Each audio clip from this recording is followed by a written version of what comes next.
पंढरपूर नगर परिषदेचा निकाल आज त्या ठिकाणी लागतो आहे। जवळपास 6 फेऱ्या संपून झालेल्या आहेत आणि जवळपास 5,500 पर्यंत भालके यांचे लीड कायम आहे।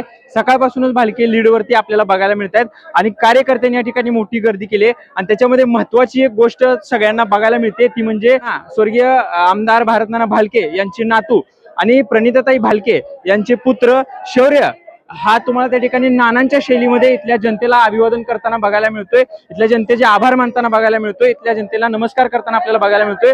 नानांच्या स्टाईल मध्ये दाढीवरून हात फिरवत आणि एखाद्या पैलवानासारखा रुबाब दाखवत शौर्य या उपस्थित कार्यकर्त्यांना अभिवादन करतोय, त्यांचं मनपूर्वक आभार मानतोय। ही खरं तर शैली नानांची होती आणि सेम नानांच्या शैलीमध्ये भगीरथ दादा आणि आता दादांनंतर कोण तर शौर्य ही आता या ठिकाणी पंढरपूरच्या राजकारणामध्ये नवीन काहीतरी आपल्याला बघायला मिळते। खरं तर विरोधकांची झोप उडवणार खरं तर हे चित्र आहे। एवढ्या लहान वयामध्ये भालके कुटुंबातून एक नवीन राजकीय नेतृत्व पुढे येते।